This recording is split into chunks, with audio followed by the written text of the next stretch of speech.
All right, we are reconvening in public session. I'm going to move right to the approval of minutes. We have minutes in our packet from June 24th. Yes. I make a motion that we approve the minutes of the meeting of June 24th, 2019. Second. All those in favor? Aye. All right, and next is public comment for items not posted on the agenda. I think I see a hand. If you come on up and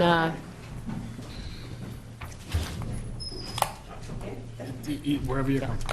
and if you could just state your name and address for the record, that'd be great. Sure. My name is Kathy Crowley. I'm the public health nurse for the health department, and I live at 34 Simmons Road. Thanks for being here.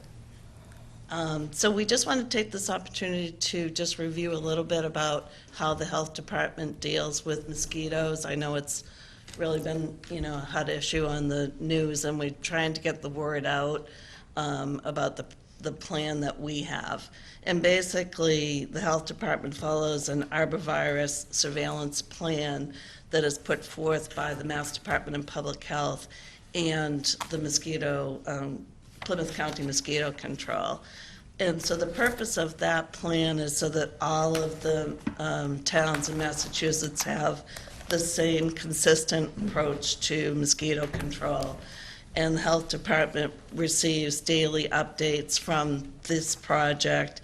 And also if our risk level changes, we have 24/7 text alerts. And this will be ongoing at this point until the hard frost comes. The key parts of the plan basically are strategic trappings of mosquitoes that monitor EEE and West Nile virus trends. And then there's a written plan of how we will deal with it if it comes to our area. To date, Hingham is still at a low level for risk for EEE and West Nile virus, but that can really change at any time. And we're urging residents at this point to take personal protection. That would include using EPA-approved repellent, especially between dusk and dawn. If you have to be out between dusk and dawn during the high mosquito times, wear long sleeves and pants.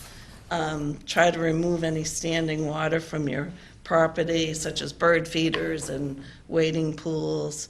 Repair any screens that you have that are broken in your homes, and anything that you can do to mitigate the mosquito activity personally. Our plan and any of the reports that we get can be found on our website, and certainly any resident can call us at the health department if they have any questions. Okay. And since it's not on the agenda, we can't get into a big discussion. I just wanted to clarify, again, the reverse 911. So if the threat increases, you have the capability of alerting the town through reverse 911? Yes, Is that we what do. you said? Okay. Can I ask a question? Am I allowed, Kathy, a question?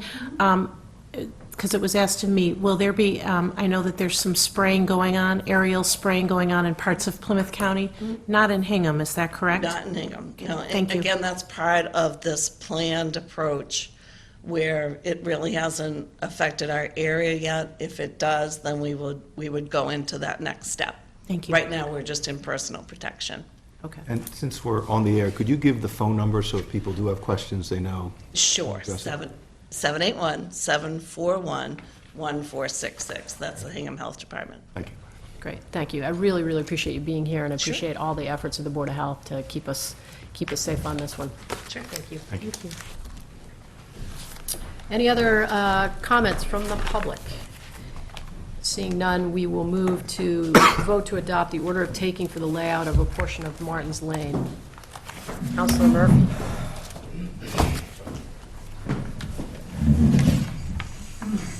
Good evening, I'm Susan Murphy, Special Real Estate Counsel. At this year's 2019 annual town meeting, the town meeting voted to accept the layout of a very small 40-square-foot triangle of land at the end of Martin's Lane. It had been previously voted by the Board of Selectmen to lay it out and then accepted by town meeting. Just to recap, this small 40-foot area used to be a part of the Martins Lane layout until 1947, when the road was laid out just to make it more uniform in width, but it carved off this triangle, which was discontinued at the time. However, there's approximately 10 feet of seawall that is in this 40-square-foot area, and the town has invested a lot of resources in its resiliency program, including rebuilding the seawall to protect both the public way and the residents of that portion of World's End.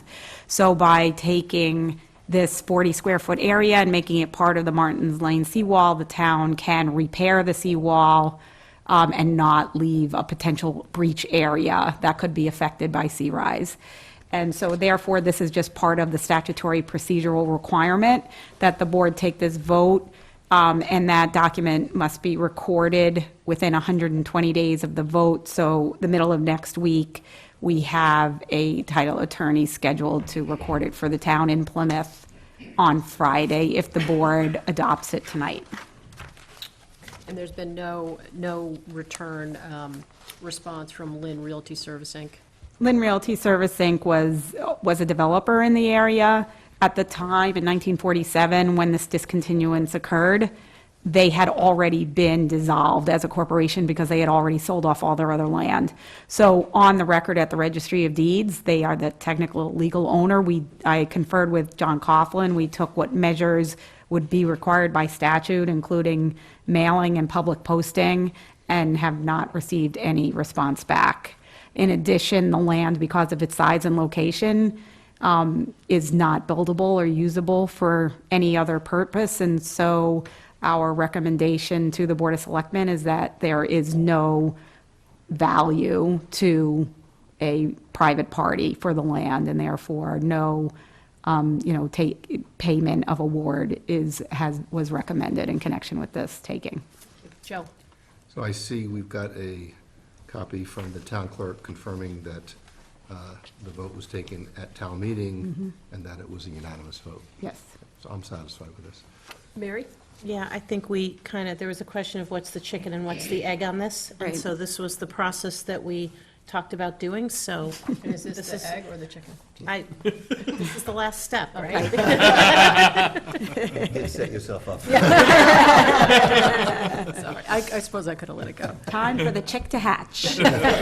Susan, I got to say that between this and the Canterbury Cemetery, I mean, the amount of dust that you have come into contact with in terms of all records is quite something. So I appreciate the thoroughness. The last thing you want to do is go out and, undertake these improvements with respect to the seawall and find out that you've missed a step in the process, as Mary's indicated. So I appreciate the hard work and the level of detail to get this over the line.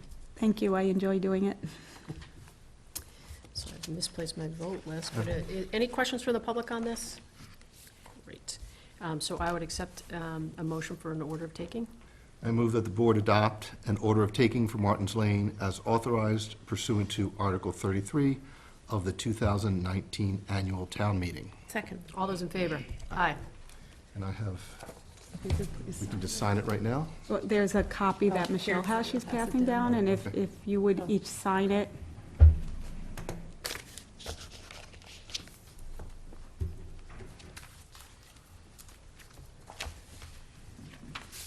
And Karen, just for the record, I will be notarizing that document. Is that your free act indeed as a member of the Board of Selectmen? It is my free act indeed. Thank you.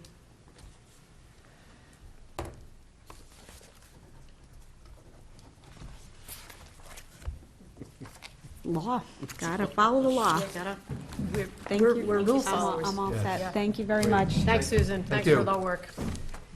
Okay. Next up, harbor dredging contract, harbor master.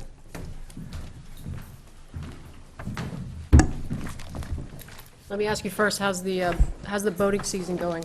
Boating season's going excellent. Good. It's slowly coming to an end here in the next couple of weeks, but it's been a good season. Great, great. Do you want to take us through the contract? Sure. So the contract, there's actually, it's part of a 200 and some odd page document, the bid document. Would you mind reading to it? Yeah, absolutely. I'll start with page 1. Page 1, paragraph 1. But the contract itself starts on page 1 Yep. of 13, so it's a couple pages into the bid document. And it's about 13 pages long. And I'm not going to go through every provision of this, but basically what this will allow to have happen is on or about October 1st of this fall, the contractor will be able to come into town and commence dredging of the Inner Harbor Mooring Basin. They have to complete by the end of January, and it spells out how we will pay them. After we make payment, then we'll be submitting reimbursement documents to the state to get reimbursed for up to $2 million worth of dredging. There's Thank you again for Yeah. arranging for that. That You're was welcome. You're welcome. Tremendous for the town. There's numerous things in here to kind of protect the town and so forth, and to make sure it gets done on time. If dredging were not to get done on time, the contractor would be expected to come back next year and remove all the moorings, all the floats on his own expense, dredge the entire basin again, anything that filled in, and then put everything back in, such as docks and moorings.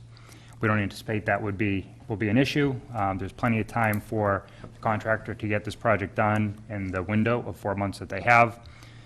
But that would be like the worst case scenario. There's no liquidated damages or anything like that in this contract. It's really just to get the job done. Okay. Joe, I know you've spent some time Yeah. with the contract. I- Anything you'd like to add? I've reviewed it. I think it's very thorough. I see that there is a performance bond here. And I did note that, in fact, they do have to come back at their own expense. If, in fact, the time goes beyond what is otherwise provided. So I'm satisfied with the contract. Thank you. Mary? You know, I know as we get into this, you're going to be communicating with the boat owners to get boats removed and, you know, just all that with everybody that's going on. Hopefully, the online mooring system will help facilitate some of that communication with people. So it'll be good to get started. If I was at the harbor, I don't know, sometime in the last week or so, and it was dead low tide. And if you ever want to understand the need for dredging the harbor and doing it well, go down there at dead low tide, Yep. because, you know, it gets pretty shallow in there. So, It does. looking forward to getting this done. Great.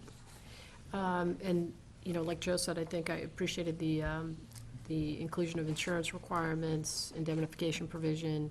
One quick question I had was, the 61,000 plus minus cubic yards, is there a point at which, if we are materially in excess of that, there'd be an additional charge? Like, are the bids likely to come back with some accelerators, depending on the level of material? Yeah, I don't want to say exactly how the bids, I anticipate seeing the bids, but they're going to probably price it out Okay. at the 61,000 cubic yards, and they'll probably have Per mil. yeah, exactly, they'll have a price per cubic yard, so if they dredge in addition to that, which there will be, because that estimate was a year and a half ago, Right, so there'll be right. more material, so it'll actually be the volume that they dredge. So we'll do a pre-dredge survey, and then there'll be a post-dredge survey, and that's how we'll calculate the actual amount of material based on the cubic yards that they price out, basically. Thank you. Any questions from the public on the dredging contract? All right, seeing none, I would take a motion.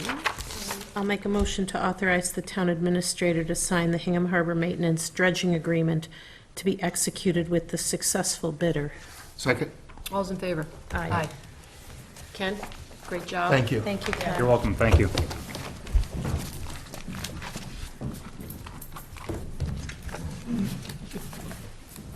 Next up, we have a request to move the POW MIA monument to Whitney Wharf. Mr. German. Thank you. Yep. Thanks. Thanks, Keith. Thank you.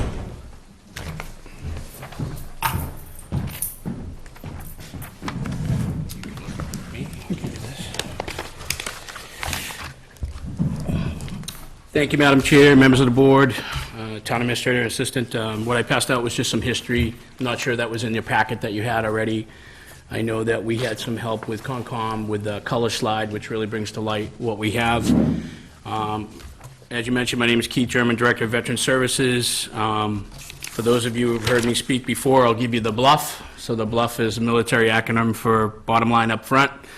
So I'm here tonight to seek permission for the relocation of the town's POW MIA Memorial from its current location on Hingham Harbor to its new location on Whitney Wharf.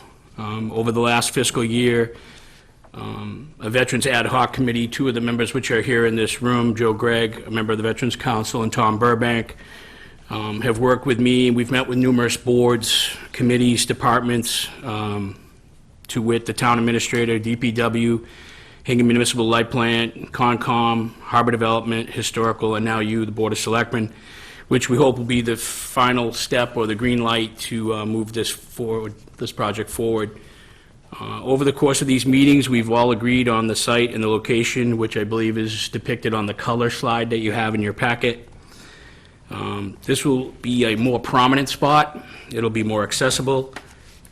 The new site will require some prep work for the monument and the stone and the footing, and also for the flagpole, which was agreed upon to be of similar size, construction, and color of the light poles that are already on Whitney Wharf. The new pole will be purchased with donated monies. The old pole will be abandoned to be demoed during construction phases of the revetment wall as laid out from the Harbor Development or Master Plan. Pending any questions that you might have, that's really all I have.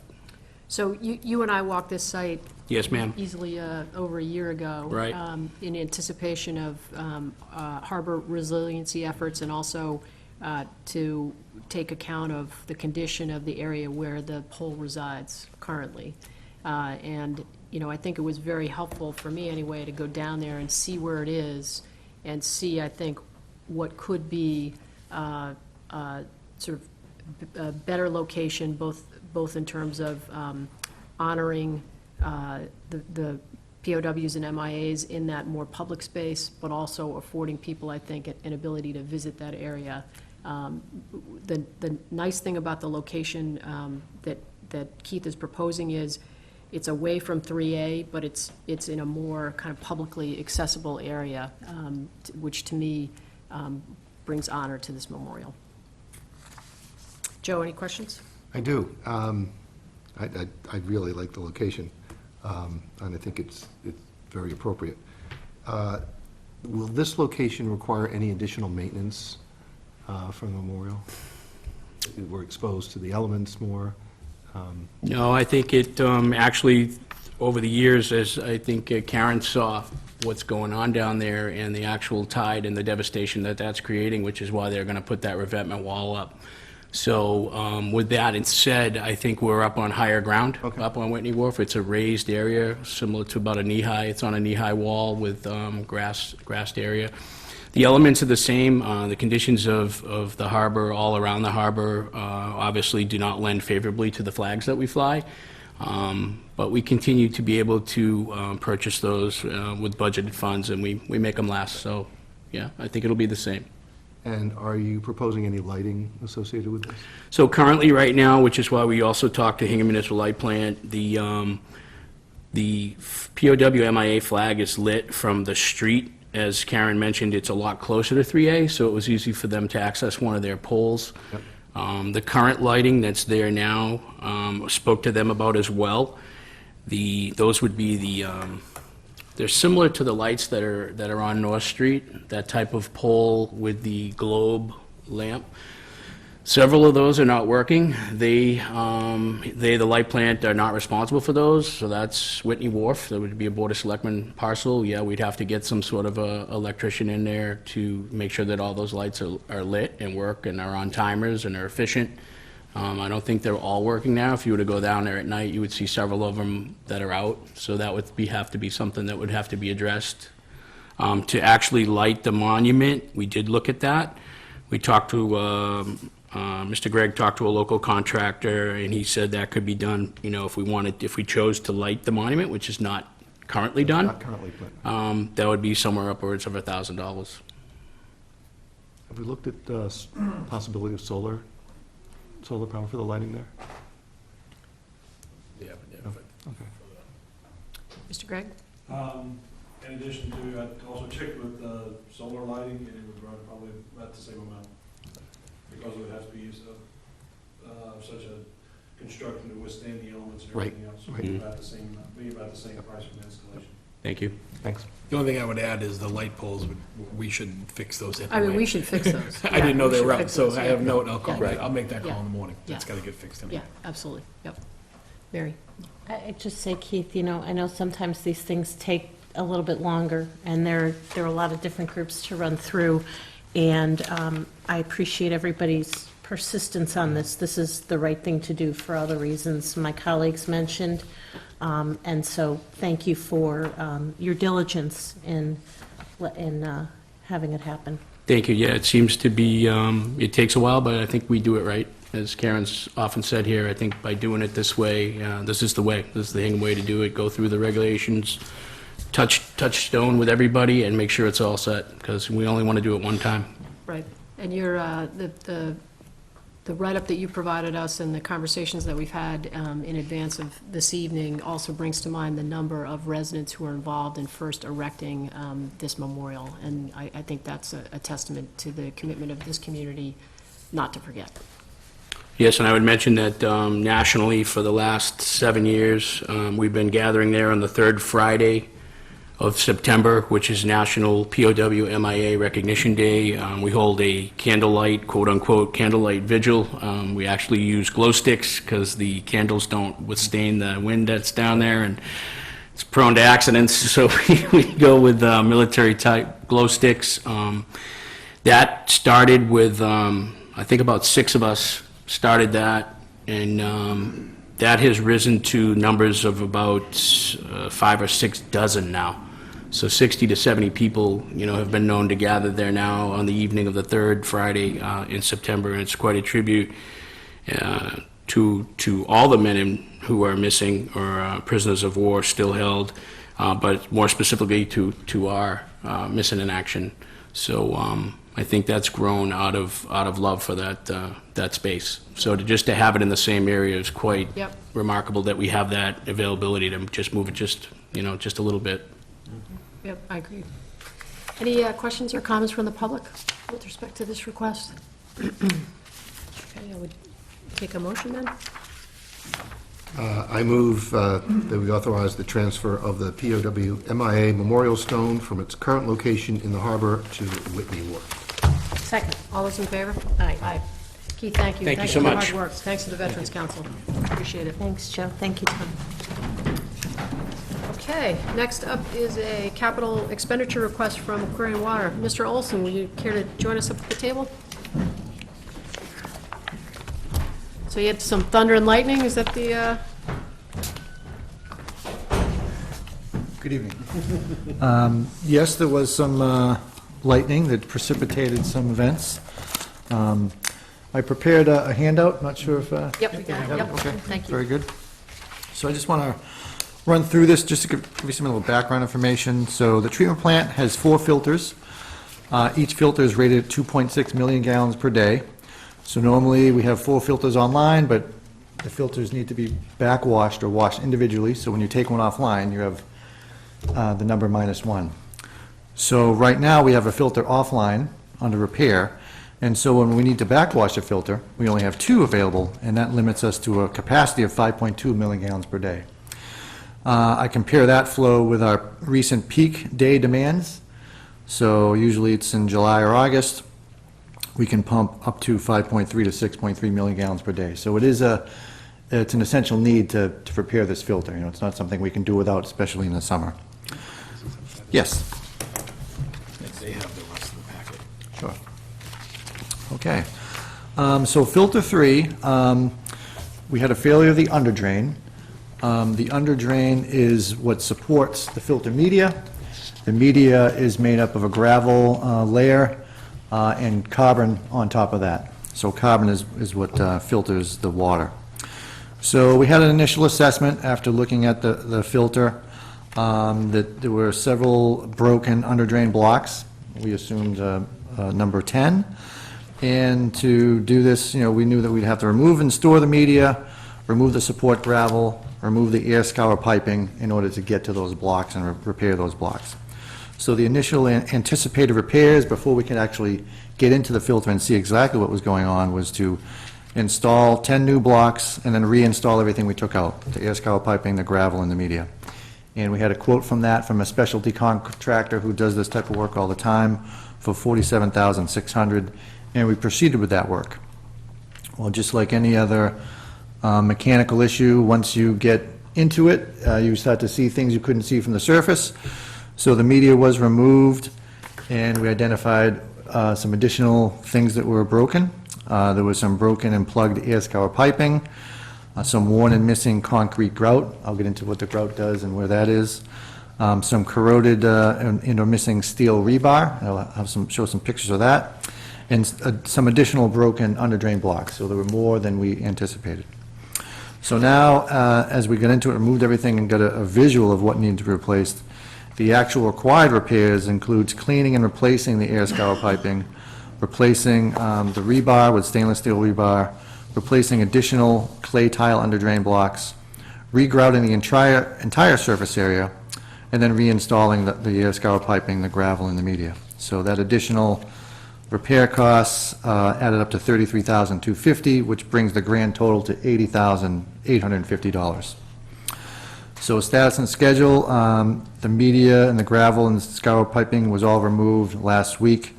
This week, we're working on chipping away the broken tiles and plans of replacing it.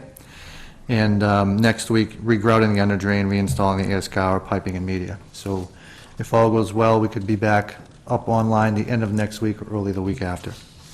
So if you turn the page, I know I said some terms that aren't very familiar. I mentioned the clay tile underdrain block. So I just gave a schematic and a visual of what those blocks look like. It's basically terracotta clay. There are some pore holes on top which support the gravel so the water can get down through there. And so forward flow, the water's going down, filtering through that. When you have to wash a filter, water goes backwards up through it, okay? And it was the lightning storm which broke or fried some of our control valves that we didn't find out until the filter needed to be washed, that led to a backwash sequence, basically bursting a hole in the underdrain system. And that created a crater. If you look on page 3, the top photo, that's looking down on the filter. The filter is 14 feet wide and 28 feet long. And you can see in the center, there's a crater, basically, with a little bit of water in it. And when you remove the water and you look at that, you say something must be wrong. For that to be avoided, it's like a sinkhole, right? There has to be something underneath where that media went. So we proceeded to hire a contractor who vacuumed out all the media. The black stuff is the carbon, granular-activated carbon. Page 4 shows the vacuum system, the hoses, and the bags. So we took the option of storing the media on site rather than throwing it away and getting new media, which would have added a large expense. The media is still good. It's a good filtration material. Interestingly enough, we had all 4 filters inspected about a year and a half ago. Part of that inspection took samples of the media, did some geotechnical testing to look at the effective size and uniformity coefficient, and determined that media is still good to filter. So we kept it and stored it on site. Page 5 is some close-ups when you're down in the filter. The top photo is the center of where that crater was. So if you remember the crater, all right, so the blocks have been removed, and on the far side of the photo, you'll see some stainless steel, and you'll see these little prongs coming out. Those are the rebar, and you'll see that some of them are thinner than others, and the one in the center is missing. So the one in the missing has been corroded. So the grout had been worn away. The carbon steel rebar was exposed to water. Water is corrosive, and it corroded the rebar and created a weak spot in the filter underdrain system. So what happens is when that water is coming through the middle and up, it buckled, and then when a high wash, it basically burst and shattered some of those clay tiles.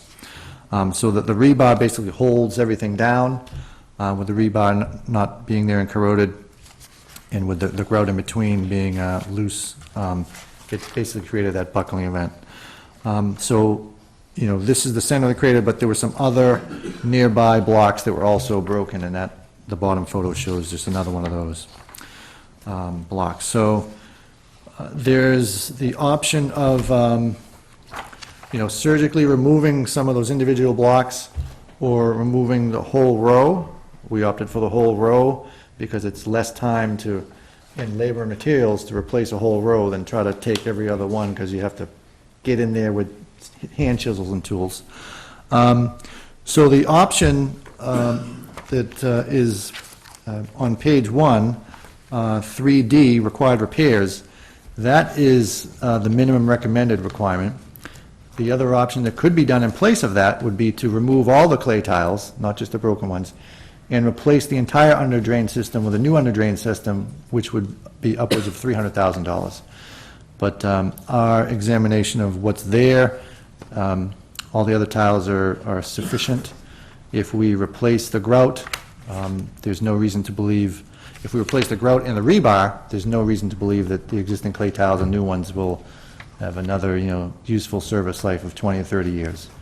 So, but it does, you might be asking yourself the question, well, what do we think the condition of the other 3 filters is? So we don't know. As I mentioned, we inspected the other 4 filters, all of them about a year and a half ago. Visual observations during backwashing and of the media, there was, out of all the filters, I guess number 3 had the most anomalies, some mounding and some rat holes after, well, not a rat hole, but a hole in the media. It's just, when you don't get an even distribution of flow, when you do get an even distribution of flow, you'd expect a nice level surface, all right? If there's an uneven distribution of flow, you'll get some mounding in maybe a small little borehole or crater. So there were some signs of that. We changed, and there was a recommendation to change the operational procedure of how you wash the filter. We did that, and things corrected themselves. So, we didn't suspect any structural issues, but it does beg the question on what's the physical condition of the things we can't see. So with that, we're recommending the repairs I noted. The costs are on there. I know that I had been talking with Tom recently about a potential insurance claim. I discussed that with our insurance person in-house, and he said we could or possibly may have a case. Our deductible, however, is $100,000. So we're not there yet, but he mentioned, if we were eligible, if we met the deductible, then you could put in for it, and then it's up to the insurance agent to determine if it's eligible or not. So we did look into that. So if there's any questions, I know it's kind of it's a different type of topic. It's very detailed, but it's filters are essential. It's one of the components that you need to make potable water. Mary, you want to start? Sure. And just for benefit of the public, the reason that this is coming to the town tonight is that we are in a period right now which is called good husbandry. And in this good husbandry period, Aquarion, as they are doing, is making sure that the water system is properly maintained, and that includes, addressing any emergency repairs such as this one. What's also takes place during this good husbandry period is that any capital repairs such as this one, actually, the town now, as because of the town meeting vote, would pay for these. So in effect, the cost of this repair gets added to the purchase price that was set forward by the statute. And really, since I would say within a week of the town meeting, we've been working in a very constructive and cooperative fashion with Steve and with John Walsh, where we sit and Tom, myself, John Asher, Michelle, meet with Steve and John on a weekly basis to review capital. So we look at capital projects that are going on, and this is also a forum to bring up issues when there are emergency repairs, because just like in the municipal world, things break. And so we were first made aware of this, I think about 2 weeks ago. At that time, without a whole lot of inspection, Steve did let us know that the potential cost of this repair could be $100,000 to $200,000. The initial quote came in, again, based on the visual inspection that was done for $47,000. And, again, while in this good husbandry period, we as a board are following kind of the procurement practice, which is that expenses under $50,000 can be authorized by the town administrator, which is consistent with everything else in the town. The reason that we're here tonight is that this additional repair pushes it over $50,000. And again, while nothing is formal, we want to just follow the good procedure that we have that has served the town really well. So that's just a little bit about sort of what we're doing here. Steve, I also want to thank you. I know you got some questions from us at the end of the week, at the end of last week about this, and getting the information to us in advance, and all this is very helpful. This is, when we do reserve fund transfers, this is the kind of due diligence that we feel a responsibility to do, and we appreciate it. I only, we've talked about this on Mondays, but I only had one additional question, which is the backwashing that goes on these under drains. How frequently does that typically take place? Typically, every 3 to 5 days. It depends on how much flow and the weather. So Yep. in the summer, more frequently, in the winter, less frequently, but 3 to 5 days. Okay. And it also looks like from this quote that this additional amount of $33,000 includes a couple of recommendations that the vendor is making to help ensure the long-term stability of the remaining system. So Yes. this is not just kind of, fixing what needs to be fixed, but kind of shoring it up as well. Yes. Yeah. Okay. Yeah, thank you. Okay. Joe? Thank you. This was definitely an education for me. I want to get back to the insurance question, just so Sure. I understand. Is this the first incident that's being reported? Because you talked about the $100,000, so I'm assuming that this, if there had been other incidents that brought us up to 50, 80, we may have been over that deductible already. So you're speaking as if this is the first incident that's being reported, or that could be reported to the insurance company. Is that correct? It just strikes me as odd. That I'm aware of, yes. Okay. Yeah. So I guess I haven't reviewed our policy, but, it wouldn't include normal wear and tear, Right. so. I'm sorry. But a lightning strike. The radios and the SCADA, I'm just thinking that there was some smaller cost equipment that you had let us know was damaged. Yep. I wonder if the cost of those items, along with this, would exceed $100,000, Right. and then to Joe's point, we're still have 4 months to go in the year. Yeah. So I would, what would be the process to make sure that this is submitted as a claim? I would have to inquire that question with our insurance person in-house, and then have them speak with our broker, I guess, and adjuster, so. Because we clearly would have an interest to make sure that that is being pursued, and also to understand other claims that may or may not have been submitted and what the process is, so we know where we are with respect to the deductible. And others here have far more experience than I do with respect to Aquarion. But my experience with insurance companies is that sometimes when a claim is submitted in a commercial context, they'll deny the claim because they're going to say, you weren't taking good care of the facility. And so I would just want to make sure that to the extent those issues arise, it goes to the good husbandry issue that Mary was talking about, that we are not, that this board is not waiving claims with respect to how the system has been maintained I'm not suggesting that it hasn't been properly maintained, but I just want to make sure that to the extent that that is an issue that may come up in the insurance review. I can assure you that if a claim were to be denied, it wouldn't be because of that reason. That's good to hear. Okay. And since we have learned from this experience that the amount, the 47 now is up to 80, something else may be found that could push us over, so that all the more reason to get this submitted, particularly since the insurance company may have a say about how this is handled if they wind up having to pay. I think I get your question and Mary's question. It's more like the aggregate over the course of a year versus the one singular. Right, and I don't. I'll look into that. I hadn't thought of that, but yeah, And I'll there look could into be a it. per occurrence. Right, Right. right. So we don't know if it's a per occurrence I'll look or if into it's that. a cumulative, so it'd be Yeah. helpful to know. And who would be the person who would get back to us on that, so we can just keep track of that? I can get back to you, or I can get back to Tom. And we can maybe even talk about it on Mondays. Yeah. Yeah, Because that- I know from the filings that Aquarion has been paying somewhere around $850,000 for insurance, so I know that there's a lot of coverage out there. Okay.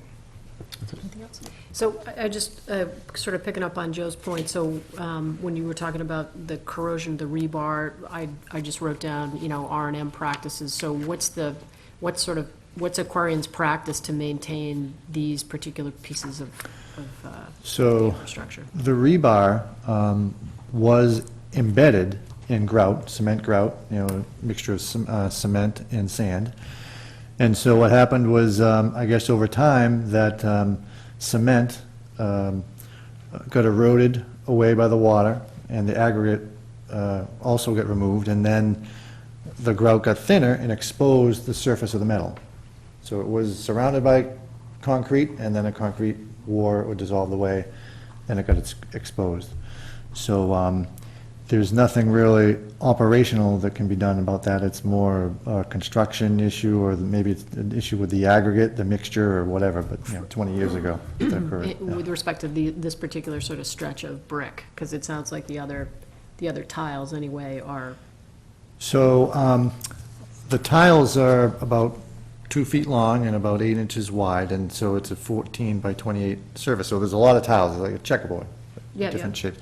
And then the grout is about 1 inch wide, running the length of it and the width of it. So that grout, there are many areas of grout where it's worn and eroded away. okay. This particular area closest to the wall is most susceptible for damage, because that's the only location where there's rebar. I see. The rebar, the purpose of the rebar is to hold the blocks down. Yep. So if and when the grout got eroded in other locations, it's not an issue with structural integrity, it's just the water's going to get through. But in this location, it's exposed to rebar and caused corrosion.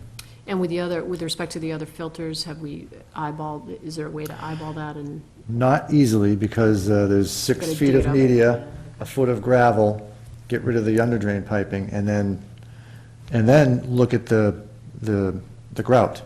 You can't see the rebar, but if the grout is worn and you can poke your finger through it, then it's likely that the rebar is exposed, So, that's the extent you'd have to do it. You have to remove it, okay.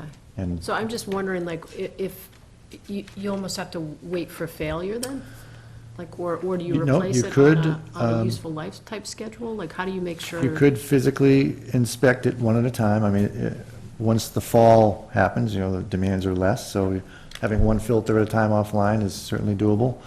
I know in the first quote, there were different line items, and one line item was removal, storage, and reinstallation of the media.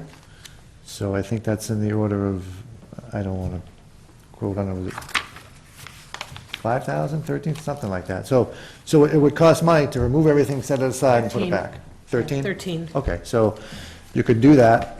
Well, I guess and I'm inspect asking, it. yeah, I guess I'm just curious, what has been your prior practice to make sure that So, proactively address yeah, this rather than? so typically, most, if not all, of the inspecting a filter, things you can do not include removing the media and the gravel. At most, you take a core sample of the media, And at times, I've inspected filters before, you can try to dig down and expose a certain section, one small section, just to kind of measure the depth of gravel, see if there's anything in it, and then look at the under drain. But again, that's one small Okay. hole. And it's difficult, I mean, I guess if you've ever dug a hole at a beach, you know, it's sometimes Yeah, difficult to dig a hole, you know, so it's a tough task, especially if it's 7 feet of media, you know, to do manually, which is what you'd have to do. So again, I guess what I'm asking is, do water systems then, you have multiple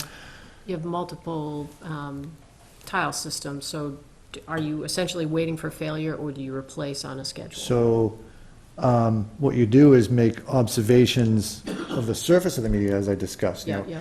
After washing it, is it level? Are there mounds? Is there a crater somewhere? So you kind of That's an look for things as indication an that- indication, Okay. yes.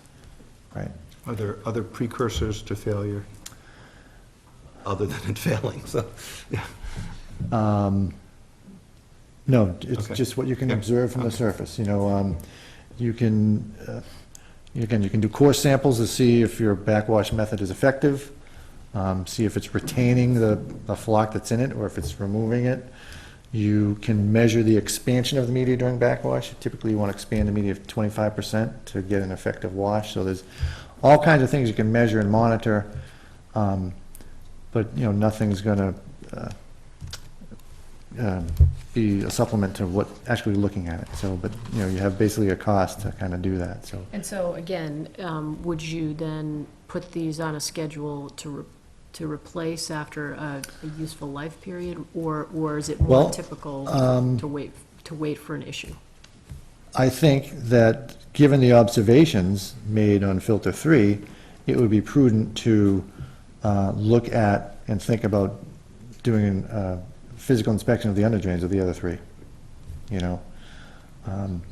It doesn't make sense to wait, because if it could happen in June, and that's when you don't want to happen, so. And are these under drains all about the same age? Yes, Do we know how old are they? 1996, so when it. So when the treatment plant? Yes. These are the originals of Yep. treatment?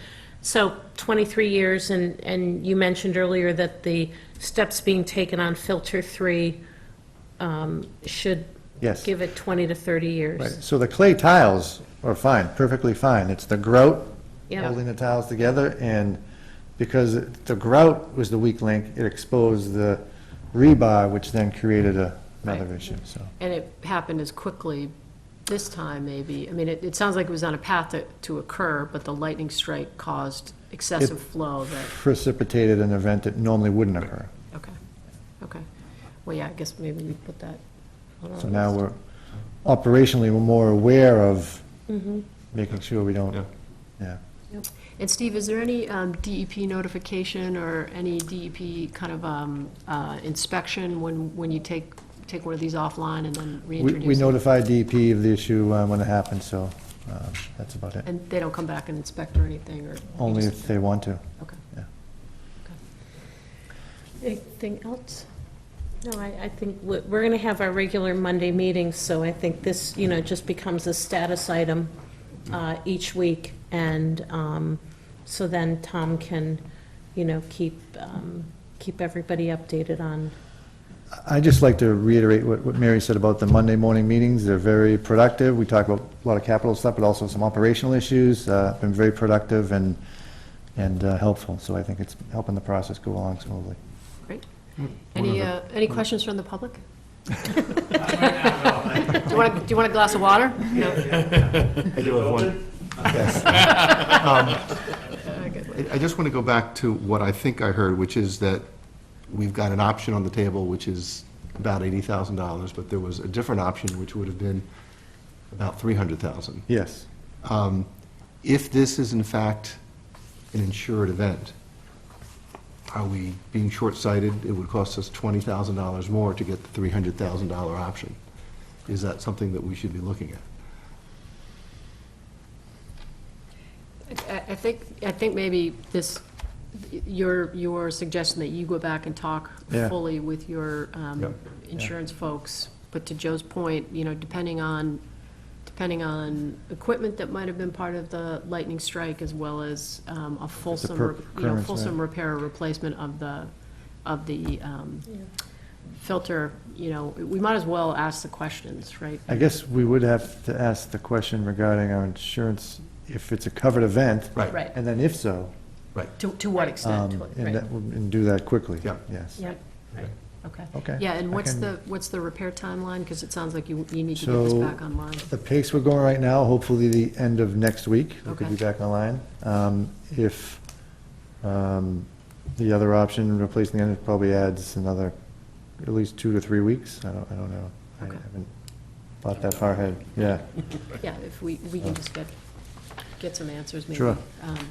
And I'd like to reiterate Mary's earlier remarks in terms of the level of detail that you provided to us, Steve. The visuals are very helpful for Yes. non-water aficionados, and, you know, I think your breakdown of costs and options is very helpful to our consideration, so I appreciate that time. You're welcome. You could go on the road and teach this. This is Would you take a motion? I would take a motion. I'll make a motion to authorize necessary capital expenditures associated with filter repairs at the water treatment plant due to a lightning strike. I would like to see if we could include in that motion that the authorization is subject to any recovery that may be available from insurance proceeds. Sure. Okay, so make that motion as Moved amended. as amended. Yep. Is there a second? Second? All those in favor? Aye. All right, thank you. Thank you. Thanks, Steve. Okay, so we've got appointments, we've got a series of votes. Does anybody have any appointments that they'd like to offer I'm tonight? good on that one. I looked in my book, I'm good on that one. Oh, you are? I'm ready to go ahead, yep. Okay. So, yes, I would like to make 3 recommendations for appointments and repeat what other members of this board have said, that we've been blessed with so many people who have applied, and there are a lot of talented folks out there, and we appreciate your willingness to step forward. At this point, I would like to recommend that the board appoint David Ulrich as an associate member to the Zoning Board of Appeals for a 1-year term ending June 30, 2020. Second. Any discussion? All those in favor? Aye. I'd also like to recommend that this board appoint Stephanie Gertz to the Cultural Council for a 3-year term ending June 30, 2022. Second. Any discussion? All those in favor? Aye. Aye. And then finally, I'd like to recommend that the board appoint Sharon Allen to the Ware River Estuary Committee for a 3-year term ending June 30, 2022. Second. Any discussion? All those in favor? Aye. Excellent. Okay. John Ferris would like some cars, it looks like.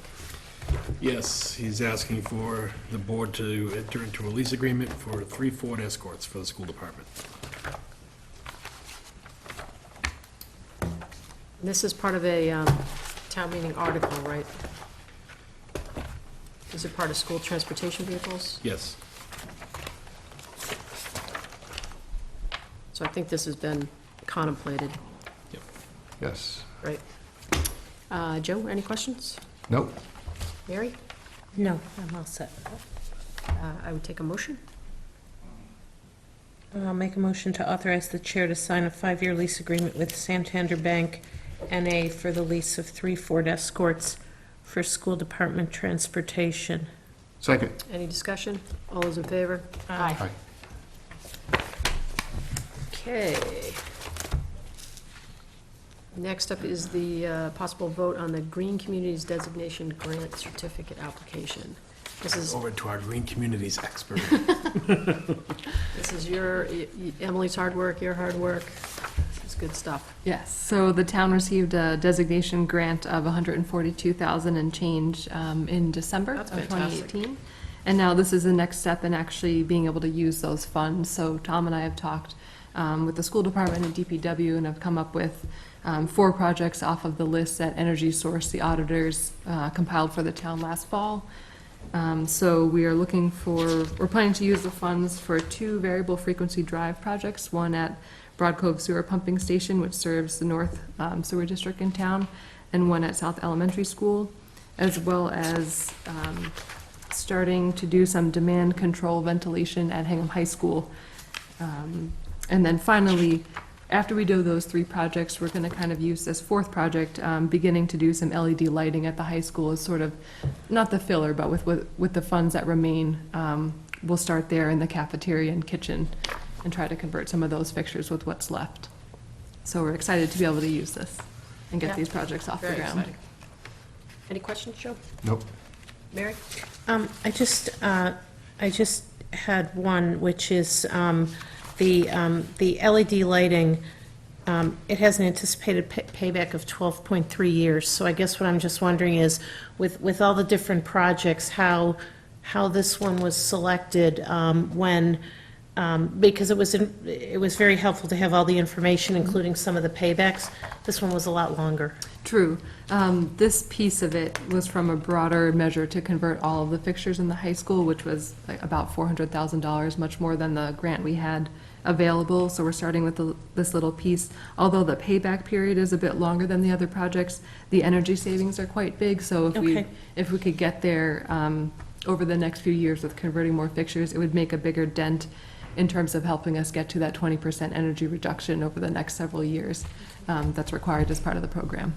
And given that the total cost was, about $4,400 over, we'll just do as many of those lights as we can. That's easier to kind of do within Ratchet back. the remaining Yeah, funds. Correct, because some of the quotes, so for the other 3 projects, those quotes are now almost a year old, so we Right. know that those might not come in exactly where they are.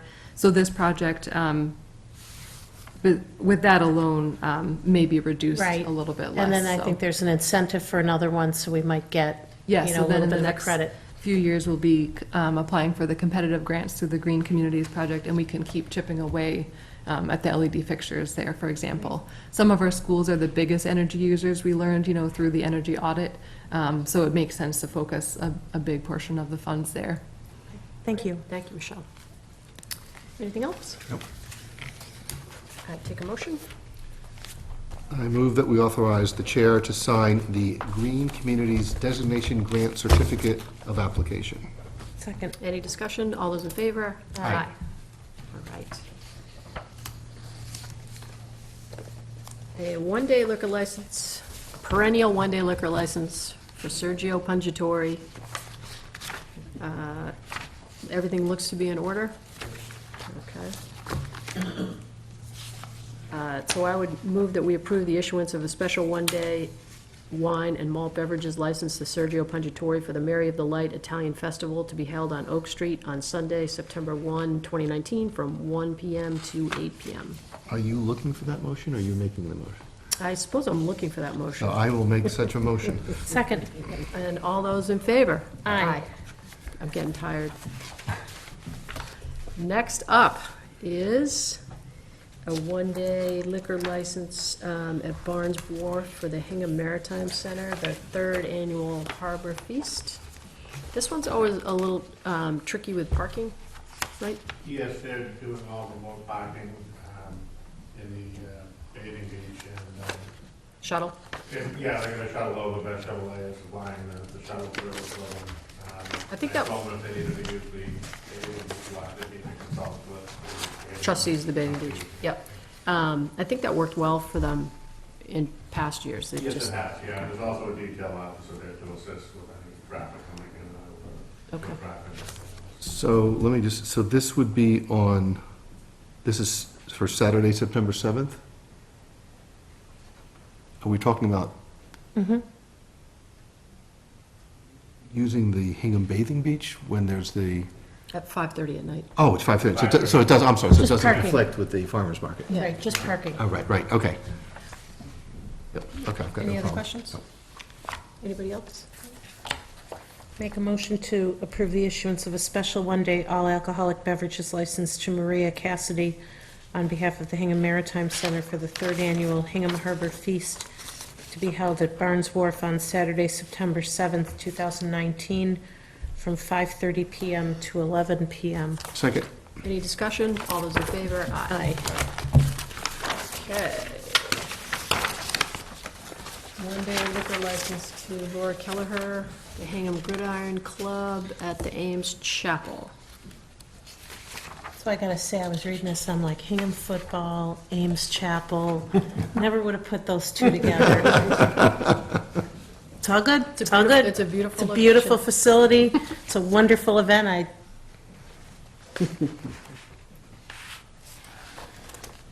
All right. Any, No, there's been, that's been a good report for people to use, the smaller groups, it's still be 30 to 40 people, sort of a simple type event, nothing really out of the ordinary. any questions, Jim? No. Okay. I would entertain a motion to approve the issuance of the special one-day wine and malt beverages license to Laura Kelleher on behalf of the Hingham Gridiron Club for the Hingham High School Football Social for parents to be held at Ames Chapel on Saturday, August 31st, 2019, from 7 PM to 11 PM. So moved? Second. Any discussion? All those in favor? Aye. Boy, this is the night for the one-day liquor licenses. Andrew Lee, mini client appreciation event at South Shore Mini. I've always wanted to drive one of those. Yeah, it's such a confusing one to look because it's, it actually shows a walking address, but it's permitted through the town of Hingham because it sits on the town line. Okay. I almost do it back, but I don't even do this one. Yeah. That's just, customers coming in throughout the course of the day.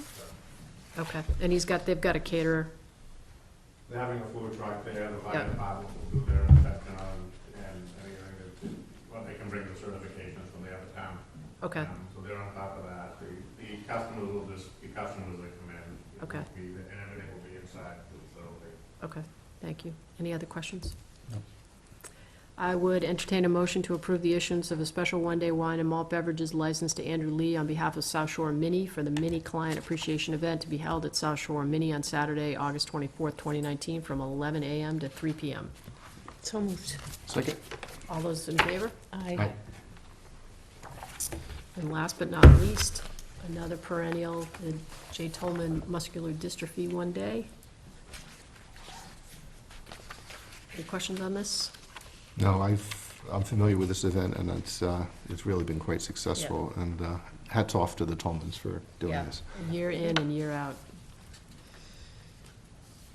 Someone would like to make a motion? Sure, I move that we approve the issuance of a special one-day wine and malt beverage license to Jay Tolman on behalf of the Muscular Dystrophy Association for the Tolman MDA Telethon to be held at Congregation Sha'arei Shalom on Monday, September 2nd, 2019, from 11 a.m. to 4 p.m. Second. Any discussion? All those in favor? Aye. Okay. So, we also have a request from the Hingham Farmers Market. I think the Touch-A-Truck event is actually September 28th. So the Touch-A-Truck event takes place down at the Bathing Beach. And so the farmer's market moves every year for that date, and we voted the wrong date. And mistakes were made, no one's fault. But we're back at it, we're gonna vote it again. We're gonna get it right this time. This should be our biggest mistake. Exactly right, Jim. As far as I know. So I would entertain a motion to grant permission to the Hingham Farmers Market to use the Station Street parking lot on September 28, 2019. And can I ask this question? Do we have to rescind the prior vote, or do we just vote this and they don't show up on the 21st? I think we should be superseding the prior vote. Superseding the prior vote. Okay. Can't hurt. So moved. Second. Any discussion? All those in favor? Aye. Okay. Selectmen's Engineering Reserve Fund transfer, Tom? Yes, so the field area, the irrigation system at Lynch Field was also struck and affected by a lightning strike. So we have some repairs to make over there. We're anticipating the repairs being about $8,500, but there is a potential for an insurance claim that we have a $10,000 deductible on. So what we're asking for is a reserve fund transfer not to exceed $10,000, because that would be the max we would need.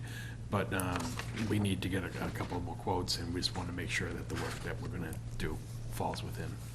And the irrigation system is our responsibility. I know there are other amenities over there that are not the responsibility of the town. Yeah, as part of the concession agreement, it is, yes. Okay. A question? No? Joe? Nope. Okay. Make a motion to recommend a transfer from the reserve fund to Selectmen expenses, Selectmen engineering, in an amount not to exceed $10,000. Second. Any discussion? All those in favor? Aye. Aye. Okay. So will that have to go to AdCom, Tom? Yes. Yes. Okay. Yeah. Are Yeah, they well, meeting? When are they meeting? At their next meeting, I don't know. I'm meeting with Victor tomorrow, Okay, so I'll talk to him about it then. just thinking that this is the time of year when you want to have that, you want to be watering that field That's right. during the times that the watering is allowed, so that the surface is playable in the next couple weeks. Right, right. So next, we've got a request from Alma Nove, Shipyard Ventures doing business as Alma Nove to expand their Sunday hours by an hour, 10 a.m. from 11 a.m. Okay. Okay. I'm assuming it's sort of like a brunch type situation? Okay. No music. Paul Wahlberg might come by and sing, but, or Donnie. Backstreet Boys? Do we have any reports of problems that might influence it? Okay, great. Okay. I'll make a motion to approve the request of Shipyard Ventures LLC, DBA Alma Nove, for a change in Sunday opening hours to 10 a.m. Second. Any discussion? All those in favor? Aye. Okay. Waiving the building permit fees with respect to the gazebo roof repair. Is this another lightning strike, or what happened with this? Yeah, no lightning on this one, just an old roof. It's being repaired. Okay. There is a building permit requirement, which would have come along with a building fee. And do we own and control that? Who owns? Yes, okay. All right. So I move that we waive the building permit fee associated with the gazebo roof repair. Second. Any discussion? All those in favor? Aye. Okay. And then, last but not least, is Environmental Partners Group. Tom, do you want to? Sure, so this is a company that is expert in many fields. They have a strong engineering background, and they're been asked to assist us with our transition period for the water company ownership. So the name of the company is Environmental Partners Group. They have, we are contracting with them through the engineering exemption, and that's the contract that's before you. It's been signed and agreed to by them and reviewed by our council. So this was anticipated as part of our I'm sorry, yes. transition planning, which is what you were going to say. That's what I was going to say. No, you're absolutely right. Thank you. And so, as we've undertaken the planning, as you know, Mary's talked about the ongoing conversations and negotiations with Aquarion and the ongoing communication about the operation, both in terms of operation of the plant as well as capital expenditures.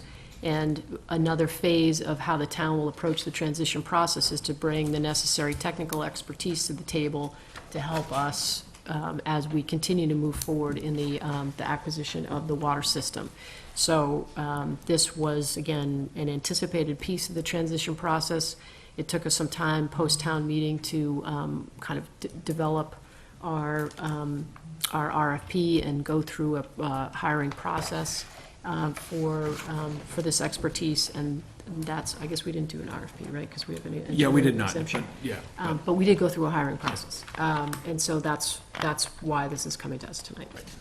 Joe, did you have questions? Yes, Tom, can you walk me through how the payment system's going to work and what the expected costs are? Because what I see is there's an hourly rate schedule Right. that's attached, but I don't have a sense of what that is going to mean in terms of monthly outflow of money. Yeah, so we're anticipating them, working with them over the course of the next, upwards of 6+ months, to help us on a daily basis, work through different tasks that need to be done during the transition phase. That will all be billed on a hourly basis, And we're anticipating, looking at what we expect the billing to look like over the period of time, we're anticipating right now in the ballpark of about $150,000. And Article 13 of the town meeting, Joe, one of the things that we anticipated in assembling the warrant was that we would incur these transition expenses before transition, when we would have the cash flow to pay for them. So when town meeting approved Article 13, that was basically to make $250,000 available from the general fund that we will reimburse upon transition. So one of the things we're watching pretty carefully is, the budget. So this, as Karen said, was anticipated, and they will do, in terms of a lot of the requirements, the permitting and the requirements for the DEP to basically say we're ready to operate. This is the kind of technical expertise that we just don't have in the town. And they were, all of the applicants, impressive, and they were really, they're going to be a big help to the town. Yeah, and the DEP is thrilled. Anecdotally, I've heard that the DEP is thrilled that they're on the team, just to ensure a successful transition. Well, and to Mary's point, we really had some just incredible applicants. So I think we all felt very fortunate Sure to did. have people show that kind of interest, and people with that level of expertise and commitment to helping the town. So I just like to say that I really did appreciate everybody that we talked to, and am looking forward to working with this group. So, Tom, you're going to be tracking the costs on a monthly basis? How do we know that we're staying on budget? Yeah, so they'll be billing us monthly, so we'll be, like you say, I'll be tracking it. On budget means within the $250,000 appropriation for sure. Where once it starts to exceed my expectation of 150, then we would have a new conversation. But I don't expect that to happen. Right, great. But you're right, we need to watch the run rate. course. We need to identify, making sure we're identifying the particular tasks that we want them to take on That's right. within the run rate, and, we've got to manage it. That's right. And a couple of things that in the kickoff meeting, we held a sort of an introductory meeting with environmental partners, and one of the things we looked at was, in terms of the scope of the work, we said anything that was necessary for the town to assume transition. So there were two items that we actually sort of said, hey, this is not in scope. One is a cost of service study that would inform future rates, and one is a detailed capital study, which we would envision those being commissioned after the town takes ownership. Yep. And again, the water company would pay for those, but we're sort of looking and saying those aren't necessary to do right now. Right. Any questions from the public? Okay. I would take a motion. Make a motion to authorize the chair to sign the contract with Environmental Partners Group. Second? All those in favor? Aye. Okay. Selectmen Town Administrator reports. None, thank you. Nothing for me, thank you. Joe? Well, just wanted to follow up on our discussion about moving the farmer's market to Station Street. I was at the farmer's market this past weekend to read the Selectmen's as well as the Governor's declaration declaring it Farmer's Market Day and statewide Farmer's Market Week. Mark was just very moved by the attention that this board and the recognition that this board has given to farmers markets. And I tell you, the attendance there has been incredible. It's been well received by the public, and the merchants genuinely feel part of this community. So it was really nice that this board took that step. Great. That's all. Mary? I've got two things. I saw on Twitter today, Glenn, that today is the 112th anniversary of the founding of the Hingham Police Department. Wow. So You don't look that old. I don't know what I don't know what the gift is for 112 years old, for 112-year anniversary, but that was notable to me, and it also just reminds me that in terms of public relations and public affairs, whether it's on ceremonial things or getting information out to the public when it's necessary, I appreciate the police department's outreach, particularly, using technology, which is how so many people get their information. I also just was made aware that within the last 2 weeks, Hingham has another Eagle Scout, and I'd like to congratulate Luke Chipman, who is a member of Troop 1 Hingham. And not only were his accomplishments notable, but his parents, Bob and Vicki Chipman, have both been very involved in scouting. Bob is an assistant scoutmaster in Troop 1, and Vicki with the Girl Scouts. The Chipmans have 5 children, and their 2 daughters have both received the Girl Scout Gold Award. Luke and his brother have received an Eagle Scout. They have 1 child who is currently a Scout. No pressure on him. A lot of pressure on that guy. But it's just, our congratulations to Luke for the fine example he sets, and to Bob and Vicki Chipman for the many, many years of service and the commitment.